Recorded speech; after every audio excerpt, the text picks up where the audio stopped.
ये उस दौर की बात है जब दुनिया आज से बिल्कुल मुख्तलिफ थी। जब रात का सन्नाटा सच्चा हुआ करता था, जब सुबह की अजान ही घड़ी का काम करती थी, और जब इंसान अपनी तमाम तर बेबसी में सिर्फ एक ही दरवाजे पर दस्तक देता था, अल्लाह के दरवाजे पर। शाम के एक दूर दराज सहराई इलाके में एक बेवा खातून अपनी इकलौती बेटी के साथ रहती थीं। घर छोटा था, दरवाजा पुराना था, और बरसों की तकलीफ ने उनके जिस्म को इस तरह जकड़ लिया था जैसे जमीन पत्थर को जकड़ लेती है। बेरहमी से, बिना किसी रियायत के, इलाके के हकीम आते, देखते और चुपचाप वापस चले जाते।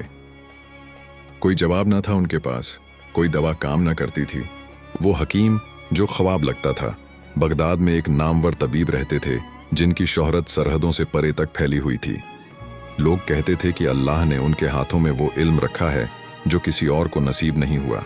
मगर बगदाद, वो तो एक नामुमकिन सफर था। सोचें, आज के दौर में कोई गरीब बीमार इंसान बिना पैसे और वीजे के अमेरिका पहुंचना चाहे, बिल्कुल ऐसा ही था वो जमाना। न ऊंट था, न ज़ाद राह, न कोई साथी, न कोई सहारा।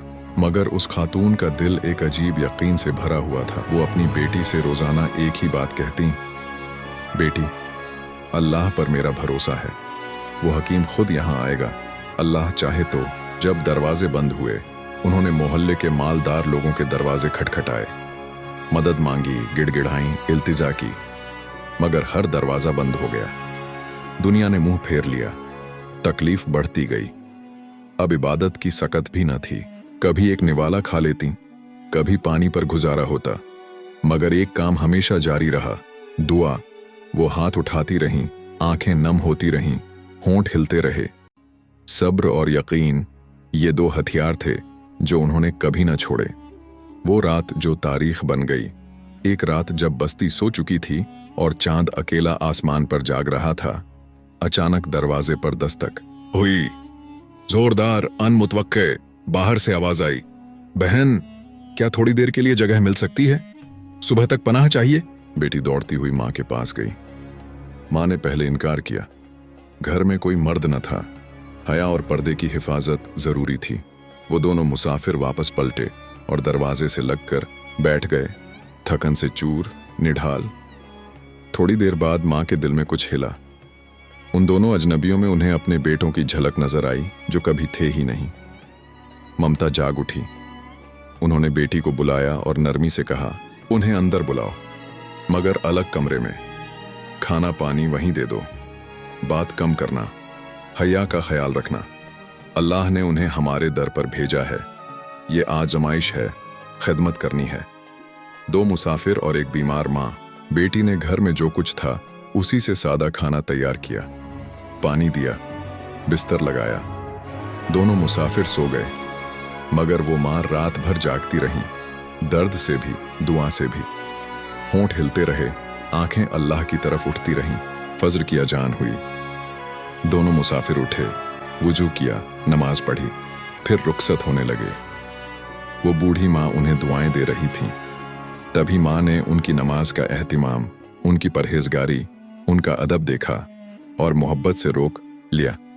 बेटा, नाश्ता किए बिना ना जाना, अल्लाह ने तुम्हें हमारे दरवाजे पर भेजा है। जब राज खुला, उनमें से एक ने नरमी से पूछा, अम्मा जी, आप बीमार लगती हैं, क्या हुआ है? माँ ने आहिस्ता आवाज में जवाब दिया, बेटा, ये बीमारी अल्लाह की तरफ से है और मैं इस पर राजी हूँ। 10 साल हो गए। बगदाद में एक हकीम है जिनसे लोग शिफा पाते हैं, मगर मैं वहां नहीं पहुंच सकती। फिर उन्होंने आसमान की तरफ निगाह उठाई और कहा, मगर मेरा यकीन है जिस रब ने बीमारी दी है वही शिफा भी भेजेगा। मेरा काम दुआ करना है, और वो काम मैंने किया है। दोनों मुसाफिरों ने एक दूसरे को देखा, आंखों में कुछ चमका।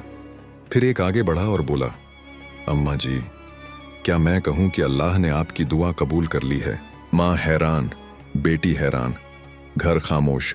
उसने मुस्कुराकर आहिस्ता आहिस्ता सुनाया, ये जो मेरे साथ खड़े हैं, यही बगदाद के वो मशहूर हकीम हैं। हम जड़ी बूटी की तलाश में दमिश्क आए थे। रात को घोड़े बदक गए, हम गिरे, अंधेरे में भटकते रहे, और फिर आपका घर सामने आ गया। ये इत्तेफाक नहीं, ये अल्लाह की तदबीर है। अल्लाह की तदबीर मुकम्मल हुई। हकीम ने वहीं मुआयना किया।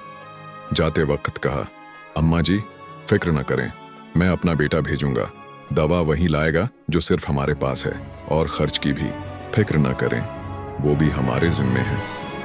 माँ की आंखों से आंसू बहने लगे। ये रोना तकलीफ का नहीं, ये शुक्र का रोना था। कुछ दिन गुजरे। हकीम का बेटा दवा लेकर आया, खुश शक्ल, शरीफ, बाअदब नौजवान। जब उसने बेटी को देखा तो दिल में कुछ हिला।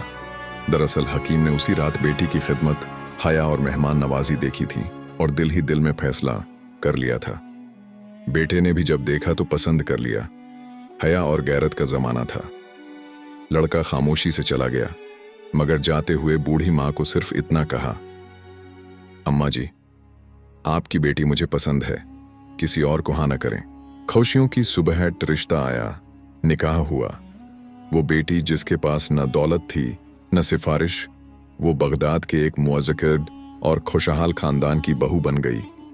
और बूढ़ी माँ, चंद ही हफ्तों के इलाज में अल्लाह ने उन्हें मुकम्मल शिफा अता फरमा दी। दोनों माँ बेटी बगदाद की एक खूबसूरत हवेली में सुकून की जिंदगी गुजारने लगीं। बस बेशक तकलीफ के साथ आसानी है, बेशक तकलीफ के साथ आसानी है। वो माँ रोजाना अपनी बेटी को एक ही बात कहती, बेटी हमेशा अल्लाह पर मुकम्मल भरोसा रखना, जो होता है उसी के हुक्म से होता है। जब तन्हा हो जाओ, उसी के दरवाजे पर रो लेना। मैं एक बेबस बीमार गरीब बुढ़िया थी, मगर अल्लाह ने मुझे इज्जत दी, सेहत दी, क्योंकि वो इखलास देखता है, औकात नहीं। कहानी के सबक। पहला सबक, मुश्किल कितनी भी बड़ी हो, इखलास के साथ सिर्फ अल्लाह को पुकारो। वो सुनने वाला है, देखने वाला है और हर मसले का बेहतरीन हल रखने वाला है। दूसरा सबक, अगर कभी दुआ कबूल होती नजर न आए तो मायूस न हो। या तो उसमें हमारी भलाई नहीं, या अल्लाह किसी बेहतर वक़्त और सूरत का इंतज़ाम कर रहा होता है। तीसरा सबक, औलाद के लिए वालिदैन की खिदमत और फरमानबरदारी दिल से की जाए तो अल्लाह दुनिया और आखिरत में ऐसे इनाम देता है जो सिर्फ काबिलियत से हासिल नहीं होते। और आपके रब ने फैसला कर दिया है कि उसके सिवा किसी की इबादत न करो और वालिदैन के साथ अच्छा सलूक करो। अल्लाह ताला हम सबको सच्चा यकीन, सब्र और इखलास अता फरमाए। आमीन या रब्बुल आलमीन।